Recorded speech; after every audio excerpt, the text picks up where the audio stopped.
Américo de Melo foi um dos milhares de cearenses que veio para o Acre fazer a Amazônia, como se dizia na época. Ele escapou de Sirarigó porque chegou no ano de 1955, 10 anos após o fim da guerra. Além disso, Américo era letrado, um enfermeiro que carregava em sua bagagem os mais variados tipos de remédio. Definitivamente, ele não tinha vindo para o Acre cortar seringa como seus demais compatriotas soldados da borracha que o antecederam.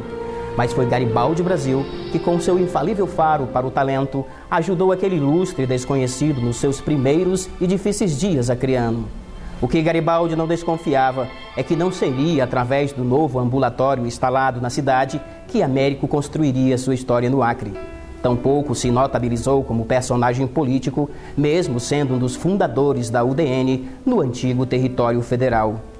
Numa dessas reviravoltas com que o destino costuma nos brindar, na época da eleição de José Augusto de Araújo, Américo de Melo retomaria a fotografia e não pararia mais. Desde então, retratou todos os governos acreanos, mas não só.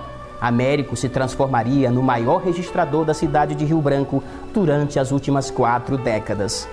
Companheiro de Zé Leite e outros craques das redações esportivas nos jornais locais, logo começou a enviar seus flagrantes para a revista Placar, para a revista Veja, além de testemunhar a fundação do jornal O Rio Branco pelos antigos diários associados do Acre.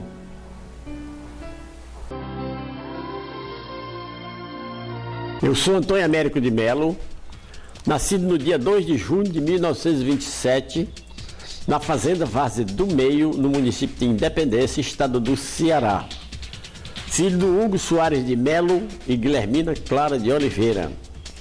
Vim para o Acre em 1955, no dia 1º de janeiro de 1955, desembarquei no Rio Branco, na chata Evandro Chagas. Tive como primeiro personagem João de Oliveira Paiva, que me arranjou uma casa para morar lá no São Francisco, e a segunda personagem por ele apresentado, o Garibaldi Brasil, que levou no dia seguinte para tomar o café da manhã com o governador do estado, naquele tempo era território, Francisco de Oliveira Conde. Aí começou minha vida no Acre. Eu instalei um ambulatório médico, mas não tinha cliente, porque a população era pequena e o governo dava remédio de graça para todo mundo, né? E o remédio que eu trouxe, as mercadorias, eu vendi para o Estado ou para o governo. E aí eu comecei minha vida, né?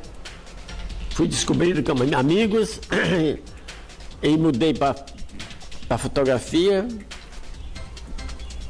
e me dei bem, né? Em 1957 nós fazíamos uma revista esportiva, Bola.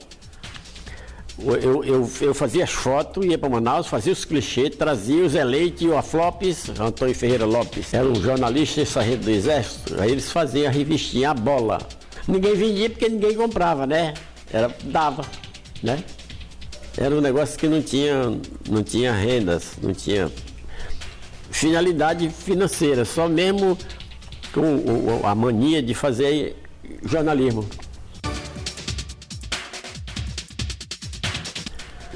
Eu conheci o Zé Leite, naquele tempo não tinha o jornal Rio Branco, tinha o Torinho, que era de Porto Velho, e ele juntou ele, o Torinho, e inventaram o jornal Rio Branco, dos Diários Associados, que já tinha Diários Associados em Porto Velho. Aí eles fundaram aqui em Rio Branco, o Rio Branco, né? Filiado dos Diários Associados. Aí começou, o jornalismo do Acre começou aí.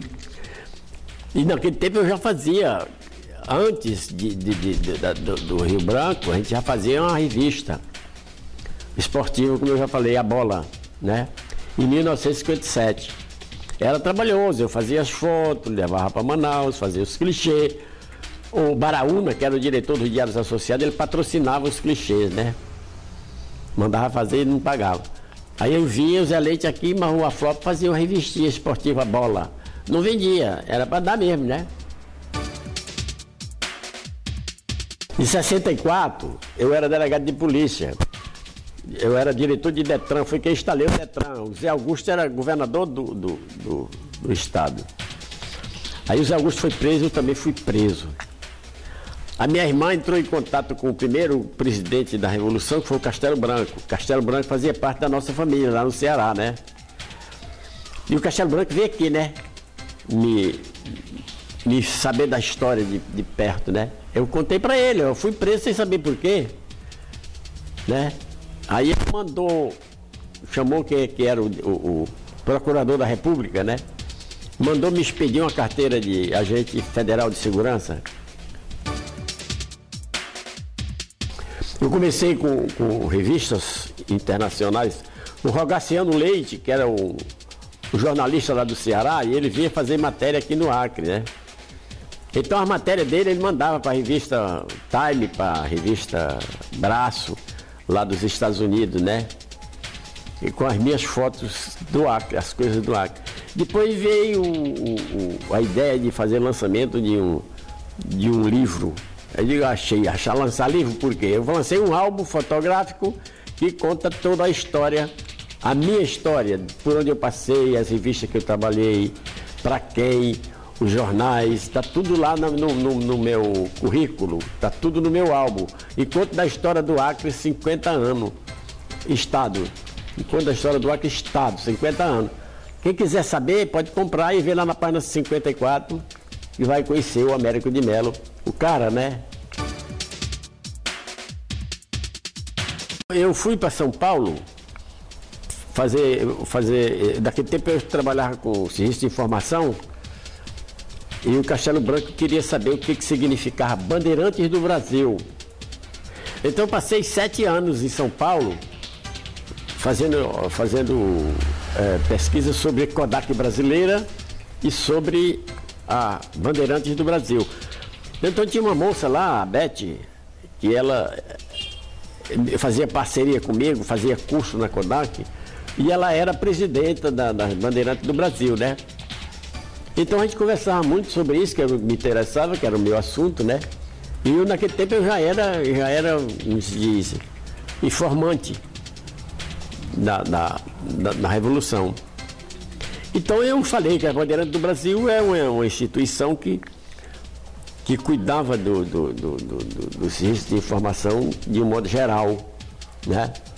E que só fazia muito bem para o Brasil, em todos os sentidos. E a Bandeirante do Brasil, a Beth, no fim do nosso curso, ela me fez uma condecoração de cidadão paulistano. Tá no meu álbum, tá no meu álbum.